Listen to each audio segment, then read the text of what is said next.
Hello, this is Mark Tooley, president of the Institute on Religion and Democracy and editor of Providence, a journal of Christianity and American foreign policy, with the pleasure of conversing today with my friend and our sometimes contributor to Providence, Dr. Joshua Mitchell, professor at Georgetown University, who gave a very interesting and insightful speech to the Davenant Institute this past week, which prompted my questions for him that we'll go through in this conversation. But Joshua, thank you for joining in this exchange.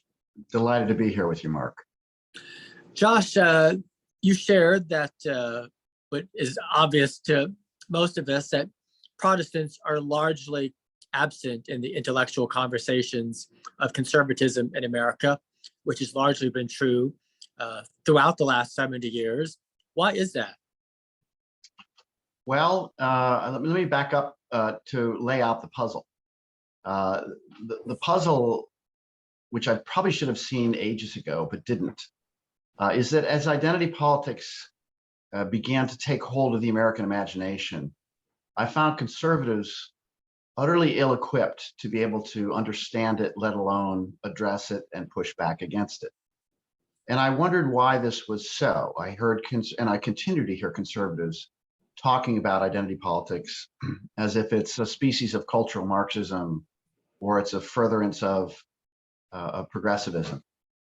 And my view right from the beginning, because I have a bit of theological training, is that there's something really quite new about identity politics, that it uses at least three tropes central to the Protestant Reformation, and that conservatives who don't have this Protestant understanding are going to be blindsided by identity politics. These three tropes are the innocent victim, the scapegoat, and irredeemable sin. Any Protestant who's read his or her Luther or Calvin knows these terms inside out, knows full well that the Reformation really represents a break within Christianity about the gravity of original sin, and by extension, whether Christ alone can rescue us from that condition or not. So the great divide that happened 500 years ago was over the question of the brokenness of man and whether the church directly can save man, or whether the church is an unnecessary mediator. Anyway, we know this history here. And yet what we have right now in America is the resurgence of this idea of irredeemable stain. Identity politics is fixated on this category. If you're Catholic or Jewish, this term doesn't really make sense. If you're Protestant, it does. So what I'm arguing is that, not controversially, America is largely a Protestant country by culture, even if not officially by religion. And by that, I mean that the category of stain is always central in our imagination. And so identity politics has come along, and conservatives have been unable to address it. And my conclusion more recently is that that is because, and now I come to your question, is because Protestants have been more or less absent from the conservative movement.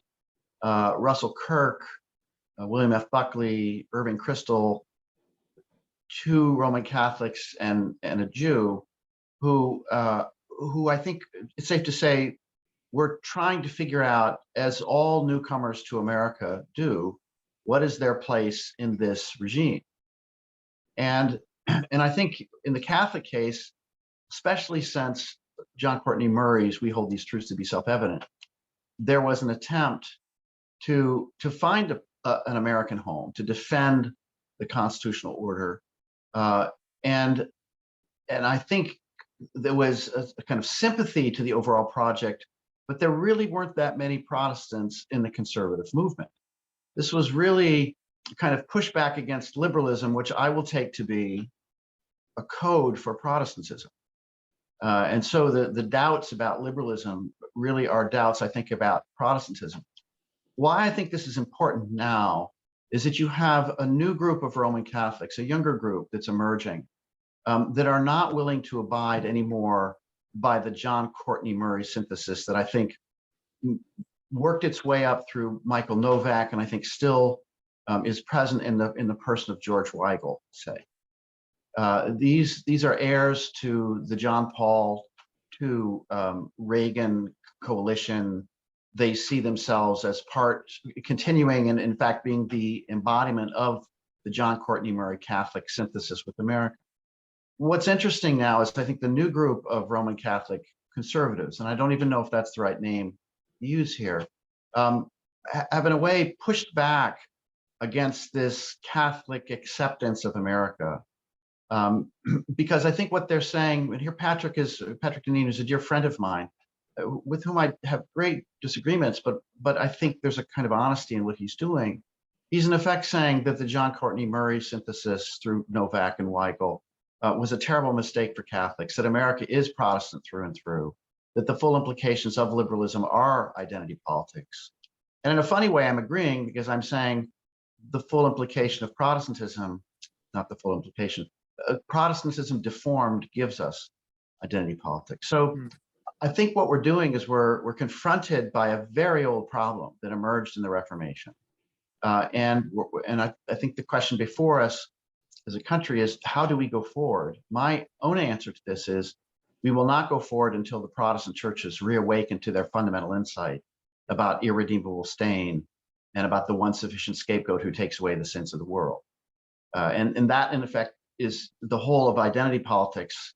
Sorry, this is the crowd of identity politics, the parishioners, who don't really know that they're practicing a deeply deformed Protestantism right now. And so identity politics is the ungrateful child of Protestantism in some sense. It's the prodigal son that has not yet come home. Yes, looking for the home and creating great destruction in its search for a home. Meanwhile, classical liberalism is also the child of Protestantism, but has fewer and fewer defenders, right? Yes. So there's an intellectual dimension, and I think a sociological dimension. I grew up in the Middle East. My father was State Department and came to this country at a fairly formative age, 7 or 8, and realized there's something going on here that's not the same thing as what's going on in the Middle East. In the Middle East, group identity, for lack of a better word, really does matter. There's a hierarchy. It continues to this day. It's very clear to those who are participating in it. And I came to America and realized, well, yeah, there are these different groups, but somehow we had been able, the United States had been able to put together a pluralistic society of the sort that was, frankly, it was inconceivable and remains inconceivable in the Middle East. And I began to ask myself the question, why? I did not have a religious training growing up. And so my conclusion has been rather late in coming, the last 20 or 30 years. My conclusion, which I think identity politics proves, is that pluralism is a remarkable historical achievement. Very few places in the world have it. And I think the reason why we have it in the West is because what Christianity allowed to happen was the old understanding of the scapegoat was no longer possible. So in the old understanding, the pagan understanding, there's a problem of kind of indwelling stain, and the way this is solved is by discharging rage on other groups. This is why wars between nations were total nations, wars between gods, as Rousseau says in The Social Contract. And the remarkable thing about Christianity is it makes that kind of scapegoating in war impossible. Why? Because the scapegoat is understood to be a divine scapegoat, and it has to be a divine scapegoat because the problem of stain is so grave that no cathartic rage toward another group can solve the problem of stain. My argument is that in fact is the precondition for toleration, for pluralism. You have to have solved the scapegoat, not by focusing on another group, but by recognizing that the solution to the problem of the scapegoat is a divine one. It's the one sufficient mediator who takes away the sins of the world. This is an astounding insight psychologically which I think whose political implications redound to pluralism and toleration. Now, I think this has largely gone unnoticed, and we have a civilization in which Christianity has won, by which I simply mean for hundreds of years, the scapegoat problem was understood to have been solved through divine means. But when we no longer grasp that, and here I think the collapse of the mainline churches, and I think even of Roman Catholicism has been implicated here. When we no longer grasp that, then the more primordial understanding of the scapegoat reemerges. And that's what identity politics is. It's identified a particular scapegoat now, the white heterosexual male, toxic masculinity, who is the source of all the stains of the world, whether it's Westphalia, capitalism, dirty fossil fuels, the patriarchal family, the homophobic church, I mean, right down the list. And the dream here of identity politics is if we can scapegoat and purge the one source of stain, then everything will be fine. So we are rapidly dismantling the idea of liberal toleration. We're returning to a pagan understanding of the scapegoat, and America simply can't survive with this new regime type. And I do believe it's a new regime type. It's instead of focusing on what I call the politics of competence, which I would add is only possible if you've solved the problem of the scapegoat. Instead of the politics of competence, we're turning to what I call the politics of innocence and transgression. And I think the Biden administration has been proving this. They promised to return to adult competence, the adults would return. But in point of fact, almost all of their policies are designed to signal their affiliation and defense of the so-called innocent. So flying the pride flag in Afghanistan, canceling the Keystone Pipeline, thinking about a $50 trillion new Green Deal, because that's more important than the real economy. And it's really astounding to watch, but I can see this with a clear head. It's the full implications of this move away from the politics of competence, which I take to be the great liberal achievement when Christianity has solved the problem of the scapegoat, to now the politics of innocence and transgression. That's where we are. And I think the question is whether we go back and understand that, as Protestants did a long time ago, that there is a problem of original sin and there's only one way of solving it. Whether we carry on in this intermediate condition, which I think is simply impossible, where the scapegoat is identified as an imminent object, the white heterosexual male for the time being. It's starting to be the white woman, and soon it will be the black man. So it's not particular to the white man. Or the third alternative, and this is the one that I most worry about among the young, is the Nietzschean alternative. Because what Nietzsche tried to alert Europe about in the late 19th century was that Europe was stuck, it wasn't Christian any longer, but kept on using Christian categories. I see identity politics as the confirmation of this. And Nietzsche declared that we have to get past this legacy of Christianity. And the way we do this is to have a new way of having a tomorrow. This is in his essay called The Genealogy of Morals. It's the second essay rather in that book. And he says the way we have a tomorrow is not through forgiveness, which is the Christian formulation, but rather through forgetting. And I think this is the real meaning of the alt-right. It's not Richard Spencer, because Richard Spencer is still using the categories of purity and stain. He's just saying, we're the pure ones, those are the stained ones. That's not the real alt-right. The real alt-right wishes to get rid of the very categories of purity and stain and return to the categories of strength and weakness. And what I'm finding around the globe, more in Europe, but in the United States too, is young men who have effectively been canceled, have no social standing, and they've reached, to use Bob Woodson's words, a stage of racial fatigue, where they're tired of being called racists, they're tired of being toxic, and so you have, in a way, a new man's movement, which is deeply, I think, enthralled with Nietzsche, who wanted to get rid of the Christian category of guilt and simply say, well, we don't care anymore. We'll have a tomorrow by forgetting. So we don't care about the legacy of slavery. We don't care about the legacy of colonialism and the Holocaust in Europe. This is a very, very dangerous movement. And as you can tell, what I wish to do is to along with the identity politics parishioners, save the category of irredeemable stain, but not have it linked to an imminent group. In other words, the Christian understanding is that all of us have irredeemable stain. It's a vertical relationship between innocence and transgression. There is one innocent victim alone. And what's happened is identity politics has made it a horizontal relationship. Some groups are pure, some groups are not.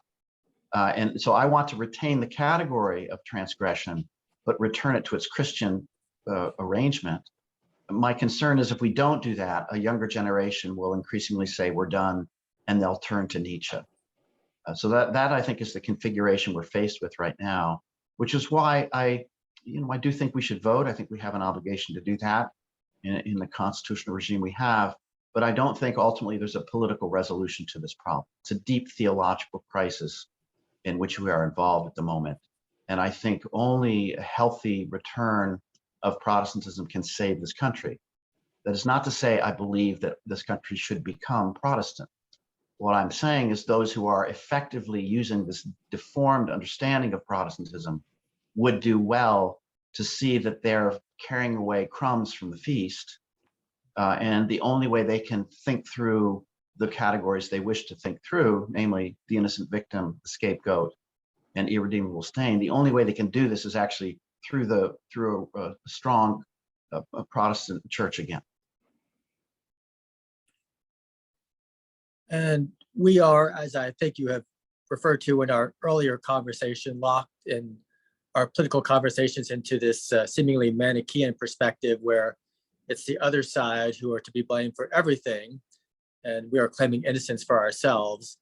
Obviously, that contravenes teachings about original sin, in which we are all complicit in the world's condition. And I think you would identify yourself as a Christian realist and a Niebuhrian. So you would counsel that in our politics, we have to acknowledge our own contributions to where we are, as opposed to demonizing the other. Yeah.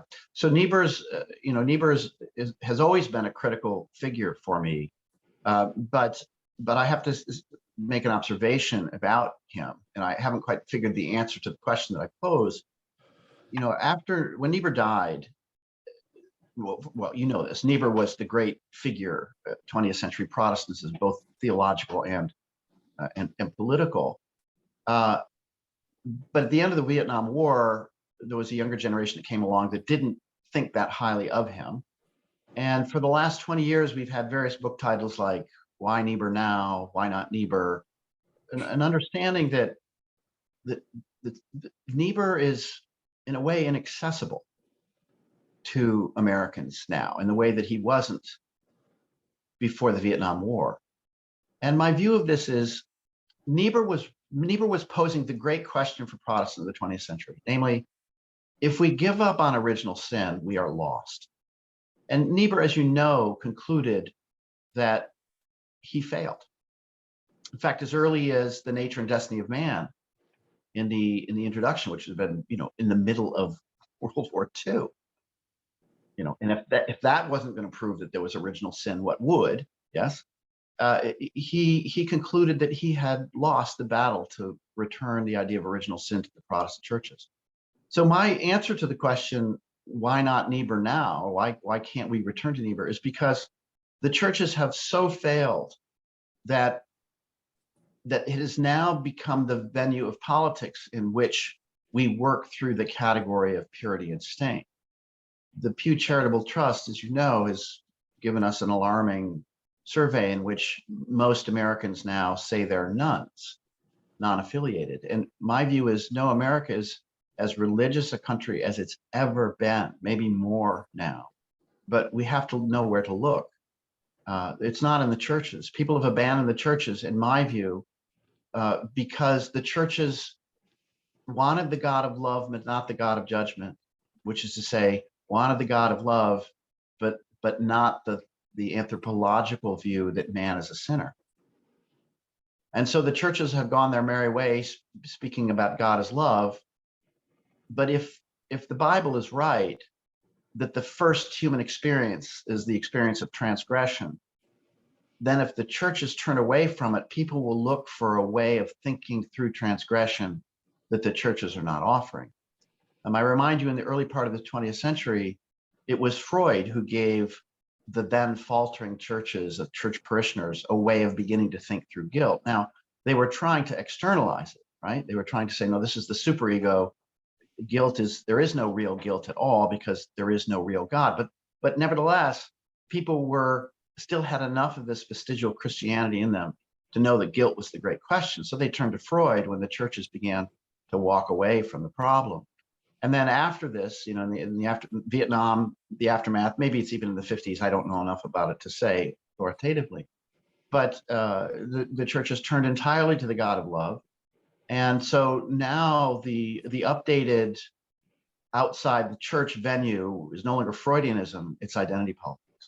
And so we are the most religious country in the world right now. Everybody is daily performing a Passover ritual in which they're attempting to demonstrate that social death should pass over them because they are innocent. And so Black Lives Matter signs, we stand with Ukraine, climate change, I'm a victim of climate change. And you know, on that matter, I'm a firm believer that we should pay attention to the science. But when we use categories like pure and impure, we're not in the realm of science anymore. We're in the realm of religion.